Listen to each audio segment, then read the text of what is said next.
présidente, dans son propos liminaire, a quand même fixé un agenda. À un moment donné, elle nous a dit qu'il faut qu'on soit prêt pour la fin de l'année.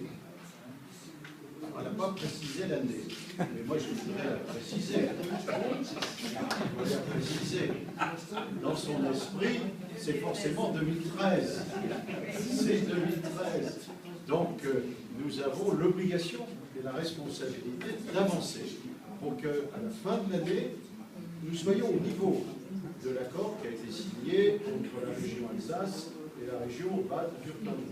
Donc, c'est un comité permanent quasiment qui va se mettre au travail pour explorer les points communs, les différences, les identifier les besoins également de formation quantitativement et qualitativement, les niveaux de formation, et cela avec nos entreprises réciproques, parce qu'il ne s'agit pas simplement que la Lorraine apporte des emplois dont le Land de Dessart ne trouverait pas aujourd'hui des réponses. Il s'agit bien de travailler ensemble au bénéfice de nos deux régions transfrontalières. En plus, le président de la République française sera demain en Lorraine pour venir conforter le pacte de réindustrialisation de la Lorraine que j'ai signé la semaine passée avec le Premier ministre Jean-Marc Ayrault.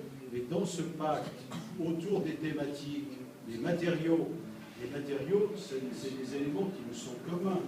L'énergie, ce sont des éléments communs à la Lorraine et à la Sarre. Les process de production sont des éléments communs à la Lorraine et à la Sarre. Et nous avons déjà une université de la grande région. Donc c'est bien dans cette coopération d'avenir que nous nous inscrivons. Ce n'est pas simplement une réponse immédiate à des sujets d'exigence là, locale. Non, c'est une vision plus globale qui doit porter développement de l'ensemble des entreprises sur les champs de l'économie compétitive du XXIe siècle.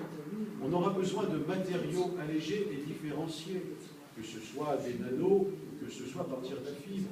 On a besoin de gérer la transition énergétique, l'économie d'énergie, l'énergie renouvelable, et on a besoin d'adapter nos process à ces réalités. Il se trouve que notre histoire commune nous permet d'envisager aussi un avenir partagé, mais ça suppose que nous ayons la qualification adaptée et que nous ne laissions personne au bord du chemin.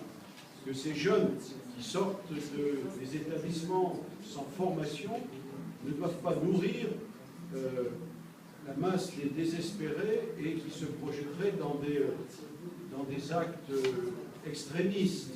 Donc on doit les intégrer dans le champ de la démocratie sociale.